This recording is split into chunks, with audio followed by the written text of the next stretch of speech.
The boardroom felt less like a professional meeting space and more like a courtroom where my career was being quietly dismantled. I was sitting at the far end of the mahogany table, directly across from Preston Vance, our chief operating officer at Apex Enterprise Partners.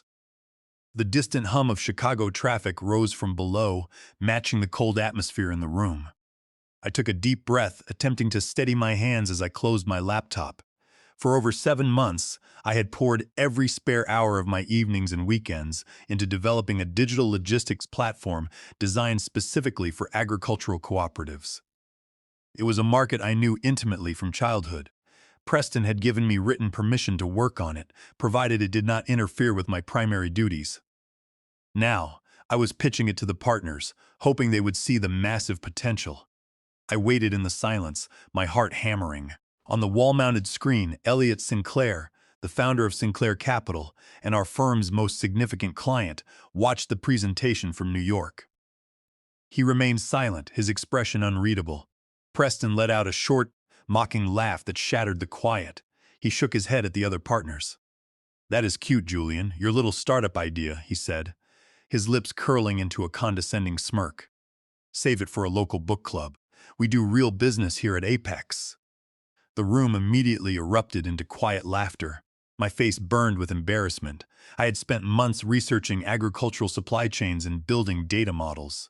This was a meticulously researched venture. Preston turned away, dismissing my presence entirely. He shuffled his papers, directing his attention to the rest of the board. "Now that we are finished with that brief detour, let us get back to the actual client pipeline where real money is made." I slowly gathered my notebook and laptop. No one at the table met my gaze. Even junior analysts looked down, avoiding my eyes. I walked out of the room with my head held high, but the humiliation was eating away at my resolve.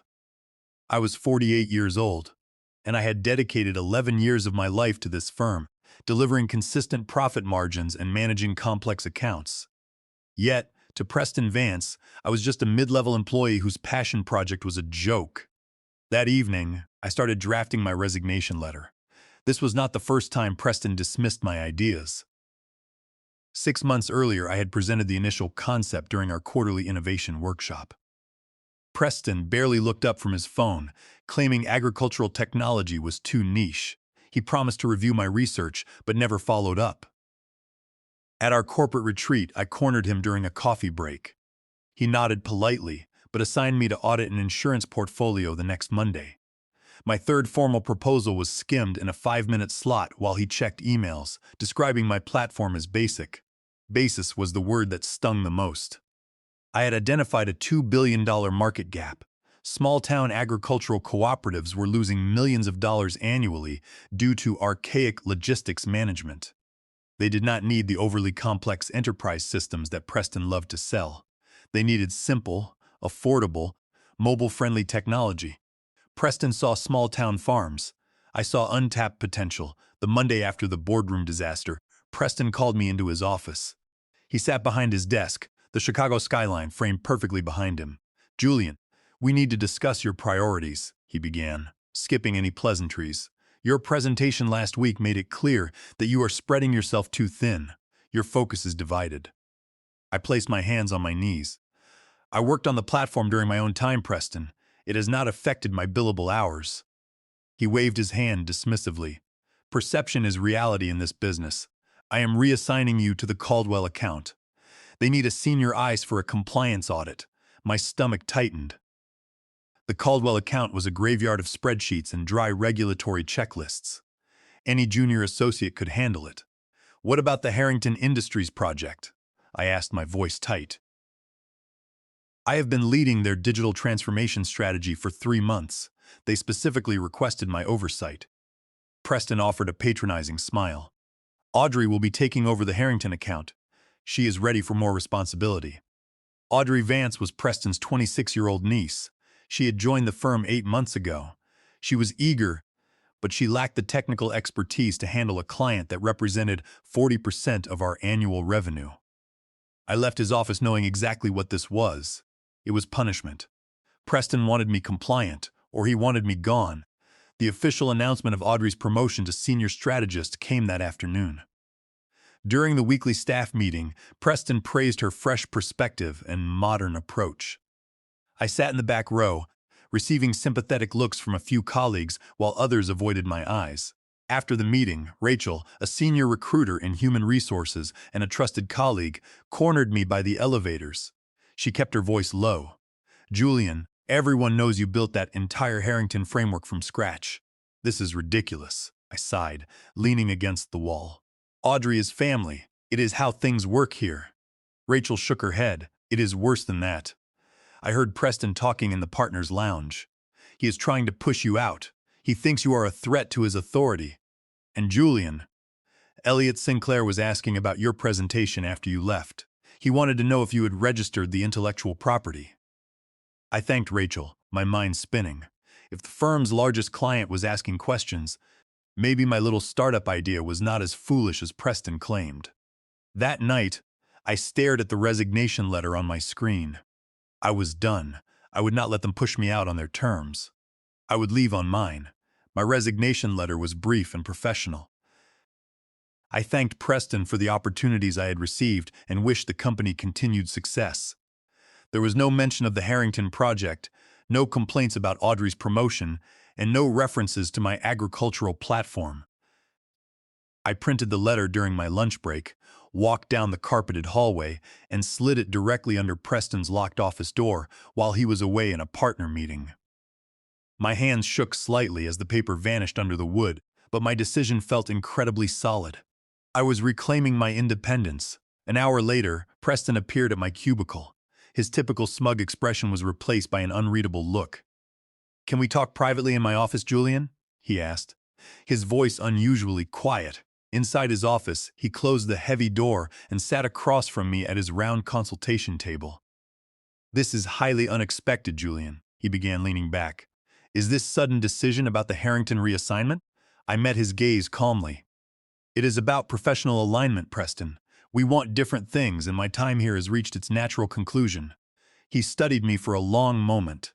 "Where are you going? Have you accepted an offer from a competitor?" "I am taking some time to explore personal opportunities," I replied.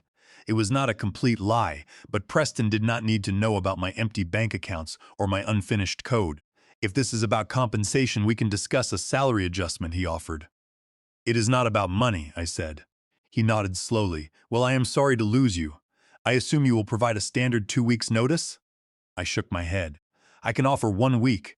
I will spend that time transitioning my current files to Audrey." That evening, the reality of my choice began to settle in. I had exactly 3 months of living expenses saved in my bank account.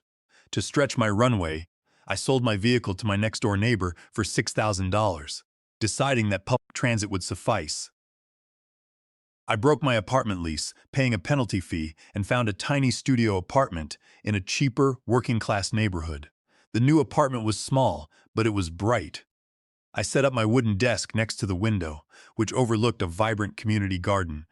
The sight of green shoots pushing through the soil reminded me daily of why I believed in agricultural technology. For the first time in months, I opened my personal computer and loaded my agricultural platform code. I renamed the main project folder to Curico. It was a simple name, but seeing it on my screen made it feel real. This was mine. There was no corporate oversight, no partner committee, and no Preston Vance to mock my work. My phone buzzed with notifications. My LinkedIn profile was receiving dozens of views from recruiters and former colleagues. Word was spreading that I had left Apex. That Friday evening, my phone rang. It was Audrey. "Julian, I am so sorry to bother you," she began, her voice sounding frantic and thin. "The Harrington project is incredibly complicated. We are facing a deadline for the database integration, and I am completely lost. Could you consult for us part-time? Just a few hours a week?" I took a slow sip of my tea. "I am focusing entirely on new ventures now, Audrey. But you built the entire logic framework," she pleaded. "I am drowning here." I felt a brief flash of sympathy, but I reminded myself that she had eagerly accepted a senior promotion she was unqualified to handle. "You are smart, Audrey. You will find a way to manage it," I said, before politely hanging up. The next morning, an email appeared in my inbox from an unknown sender. The subject line read, "Curico Inquiry." My breath caught in my throat. The message was short. Mr. Pemberton, are you still developing the agricultural platform you presented last week? I would like to discuss a potential partnership. It was signed by Elliot Sinclair of Sinclair Capital. I read the email 5 times, convinced it was a mistake. Elliot Sinclair was the wealthiest client at Apex. He was the silent investor whose opinions dictated the partner's bonuses.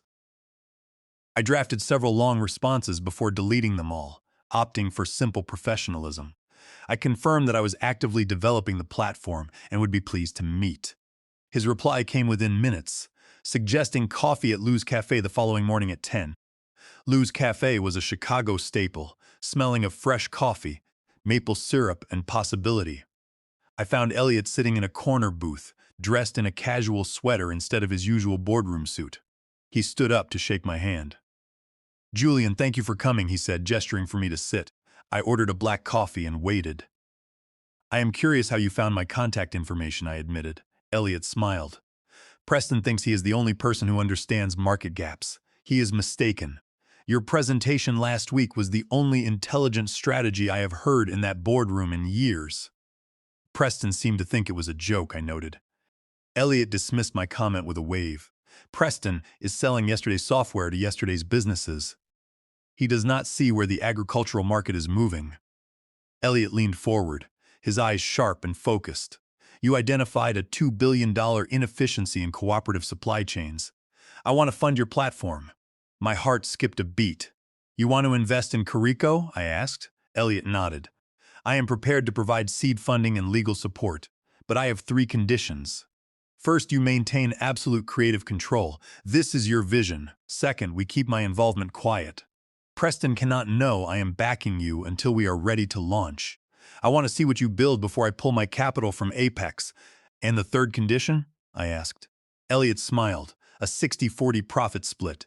60% goes to you because you are doing the heavy lifting." I stared at him, realizing my life had just changed. I extend my hand. "We have a deal," I said. We shook hands, and the future of Curico officially began. Assembling our small team in my living room was a strange experience. I contacted Sarah and Simon, 2 former colleagues from Apex who had resigned shortly before me. Both were exceptional strategists who had routinely clashed with Preston Vance's rigid corporate hierarchy. I explained the market potential, the seed funding from Elliot Sinclair, and the vision of Curico. Sarah, who had worked in agribusiness before consulting, was immediately intrigued.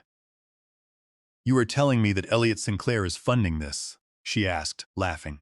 "That is absolutely delicious. Count me in."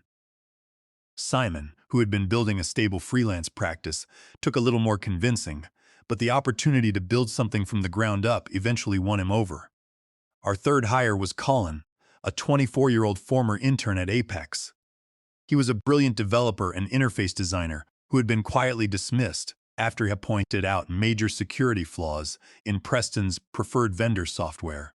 Colin was thrilled at the prospect of taking on our former employer.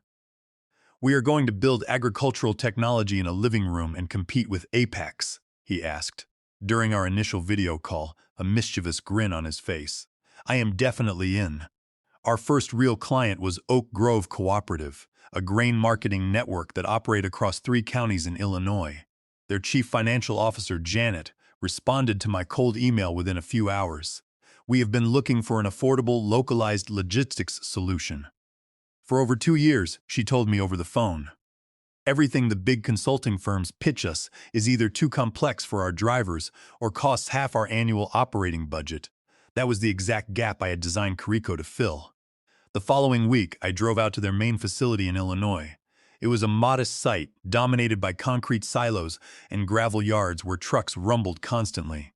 Janet gave me a tour, pointing out a wall map covered in colored pins. "We lose thousands of dollars each week on inefficient truck routing," she explained. "Drivers waste hours on poorly planned routes because our manual tracking system cannot keep up with changing elevator capacities." I spent the day asking questions, observing the dispatchers, and understanding their practical workflow. 3 weeks later, Simon and Colin delivered our pilot system. The user interface was clean and simple, tailored specifically for tablet screens mounted in truck cabs. Oak Grove tested the system with 5 drivers over 10 days. The results were immediate. Routing efficiency improved by 12% and fuel consumption dropped by 8%. Janet called me, her voice filled with excitement. "This is exactly what we needed, Julian. We want to roll this out to all 50 of our drivers next month." I hung up the phone and sent a brief text to Elliot. "First pilot is a success. Client is expanding." His response was immediate. "I told you so." In mid-November, the first major crack appeared in Apex's foundation. Audrey Vance called me, her voice shaking with emotion. "Julian, they are pulling the Harrington Industries account," she whispered, sobbing. The chief executive officer of Harrington said our deliverables did not match their expectations. "They are terminating the entire contract." I felt a brief pang of sympathy for her, but I was not surprised. The Harrington project required a deep understanding of complex logistics, and Preston had set his niece up for a very public failure. "What did Preston say?" I asked. Audrey sniffled. "He is blaming market volatility and unrealistic client demands. But everyone knows the strategy failed." In the exit meeting, Mr. Harrington specifically asked why you were no longer leading the project. That conversation changed everything. Harrington Industries was one of the largest food processing and agricultural conglomerates in the Midwest. If they were unsatisfied with Apex, they were the perfect target for Curico. I spent the evening researching their operations, identifying their grain processing plants, feed mills, and transport lines. Their supply chain was hemorrhaging money in the exact ways Oak Grove had been. I drafted a carefully worded email to Mr. Harrington, bypassing the middle managers. I noted that I had designed the original integration framework for his project before leaving Apex, and that my new firm, Curico, specialized in agricultural logistics optimization. I asked for a brief meeting to discuss how we could solve his shipping bottlenecks. His assistant replied the next morning, scheduling a meeting for the following Tuesday. The venue was Mr. Harrington's regional office, which happened to be located on the 14th floor of the very same Chicago building that housed Apex Enterprise Partners. Taking the elevator up that morning felt like returning to a familiar battlefield. Mr. Harrington was a pragmatic man with weathered hands and sharp eyes. He did not waste time on pleasantries. "Your former employer underdelivered, Julian," he said, sliding a folder across the table. "They sold us a generic software package that did not fit our operations. Audrey is a polite young woman, but she did not understand our business." I walked him through our Oak Grove pilot results, showing him hard data and verified savings. "This is not theoretical, Mr. Harrington. We build solutions for the field, not the boardroom." He studied the charts for a long moment, then looked up at me. "Can your system handle a network of our size?" "Yes," I replied. "We can integrate your primary distribution hubs within 3 months." Mr. Harrington extended his hand across the table. "Let us do it. I want a contract ready for January 1st. Walking out of the building with a signed letter of intent felt like complete vindication. I stood on the windy Chicago street, looking up at the office windows of Apex, knowing that the tide had officially turned. By December, Curico had outgrown my studio apartment. With 5 full-time employees on the payroll, we rented a small industrial office space in a converted warehouse along the Chicago River. The space had high ceilings, exposed brick walls, and concrete floors, representing a stark contrast to the sterile, carpeted cubicles of Apex. We set up second-hand desks, ran network cables along the baseboards, and covered every available wall with massive whiteboards. We were routinely working 18-hour days, fueled by cheap takeout and mutual excitement, a pace that felt exhilarating compared to the 40-hour weeks of corporate compliance audits. Elliot Sinclair visited our new headquarters in mid-December. He walked around the room looking at the whiteboards covered in system diagrams and watching Simon and Colin test new code. "This looks like actual innovation, Julian," he said, nodding in approval as he sipped from a paper cup. "It feels like it too," I replied, pointing out our real-time database tracking. He smiled, clapping me on the shoulder. "Good, because we are about to accelerate." The acceleration came in the form of a state-funded initiative. Illinois announced a $2,500,000 innovation grant program for agricultural technology startups. The applications were due in mid-January, and the competition was expected to be fierce. We spent 2 weeks refining our proposal, writing detailed descriptions of our routing algorithms, documenting our pilot results at Oak Grove, and outlining our financial projections. Simon and Colin stayed up late into the night, compiling technical documentation to prove the scalability of our platform. Just before we submitted the application, I received an unexpected phone call from Dr. Rebecca Martinez, the director of the University of Illinois Agricultural Extension. She had heard about our work at Oak Grove from local farmers. Mr. Pemberton, our research network includes 47 cooperative facilities across the state, she explained. We have been searching for a technology partner to help us collect and analyze crop logistics data. Your platform is the first system we have seen that is simple enough for everyday use, but powerful enough to handle regional data sets. I suggested a formal partnership, integrating their research requirements into our platform. The conversation lasted over 2 hours, and by the end, we had agreed to collaborate on a statewide pilot program. We mapped out plans to track crop yield data, coordinate storage schedules, and eliminate shipping bottlenecks.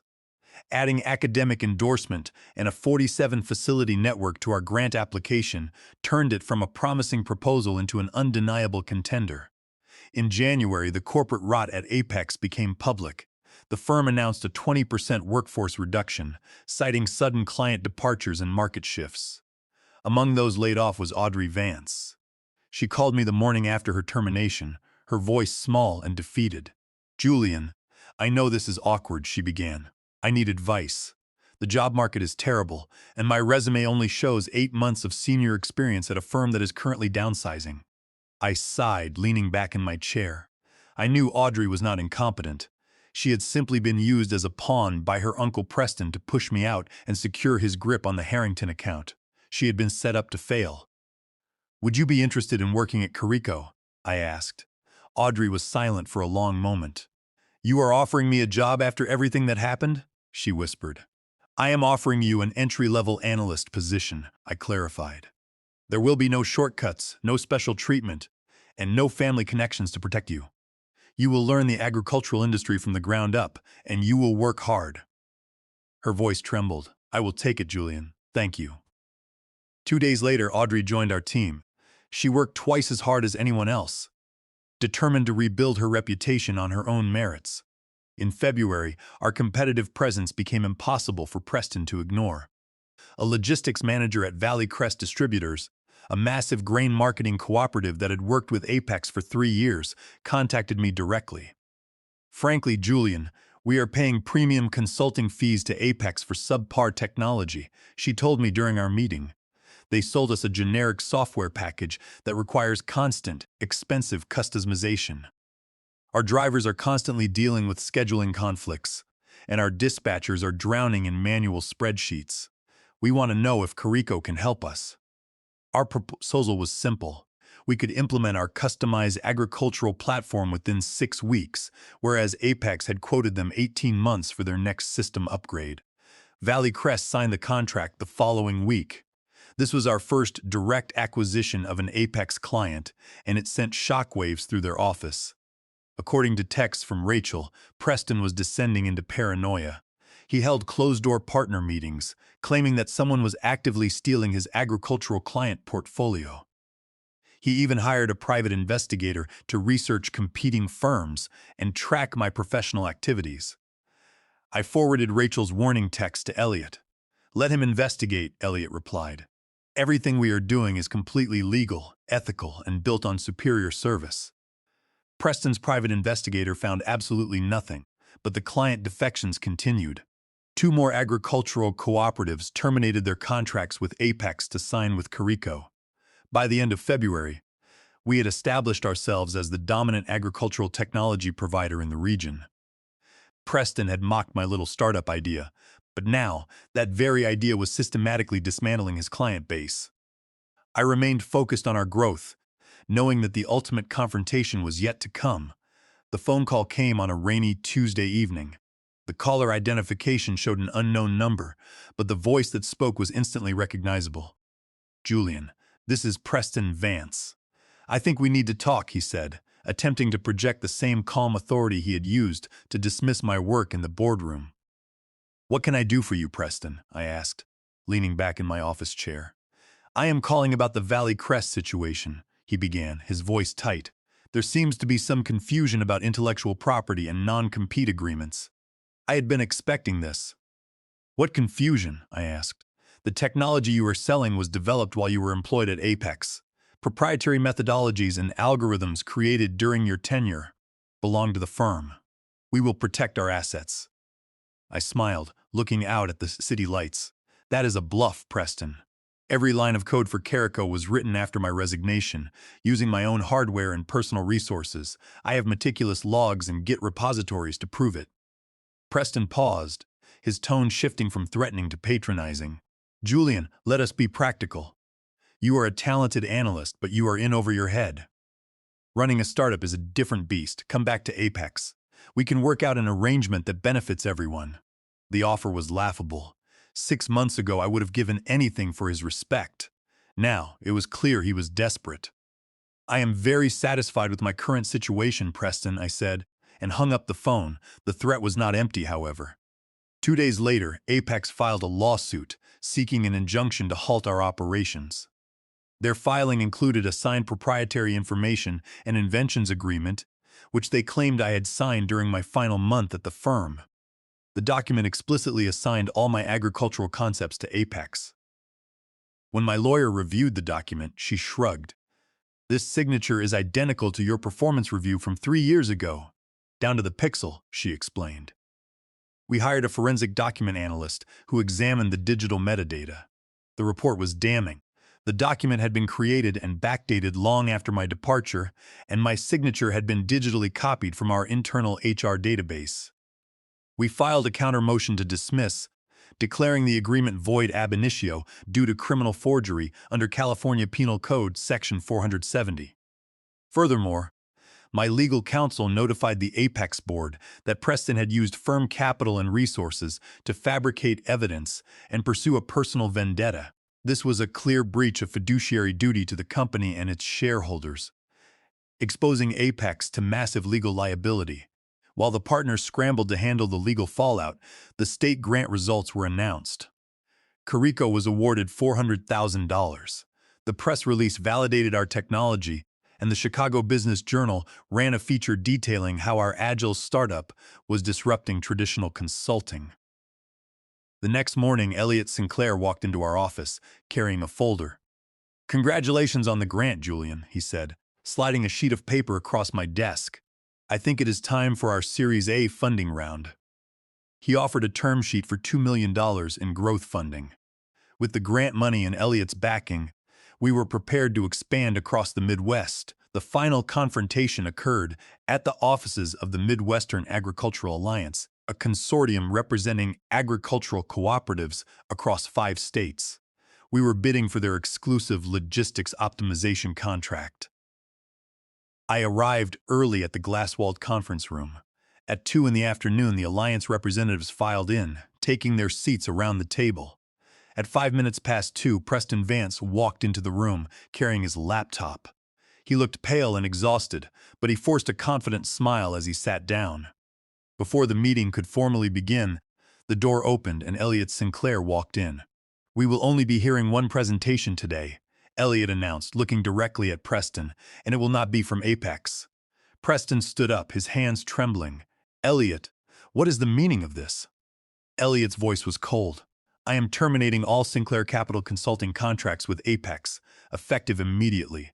And as a major shareholder of Apex, I have presented the board with proof of your forgery and breach of fiduciary duty. The board is currently voting on your termination."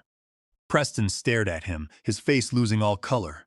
Elliot continued, gestured toward me.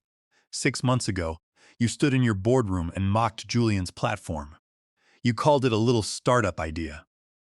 You mocked innovation in front of an investor, Preston. That is business suicide." The Alliance chairman cleared his throat, looking at Preston. "Mr. Vance, I think it is best if you leave the premises." Preston slowly closed his laptop, gathered his briefcase, and walked out of the room, his career in ruins. I took my place at the head of the table, opened my presentation, and began to speak. The alliance partners asked detailed questions about scalability and integration, and by the end of the afternoon, they voted unanimously to make Curico their exclusive logistics partner. 6 months after that meeting, I was sitting on a wooden porch of a grain cooperative in Iowa, drinking coffee and watching the trucks roll in. Our platform was running smoothly, optimizing routes and saving local farmers thousands of dollars every week. My phone buzzed with an update. We had just signed contracts in 2 new states, bringing our network to 12 states. According to Rachel, Preston Vance's firm had downsized by 60% following the loss of Sinclair Capital and the agricultural client portfolio. Vance was facing criminal forgery charges and civil litigation that would lead to the complete dissipation of his assets. I parked my car outside our new corporate headquarters, which now employed 47 people. Preston Vance had been wrong about my platform, but he was wrong about something even more fundamental. I was not spreading myself too thin. I was simply building something much bigger than his narrow mind could ever comprehend.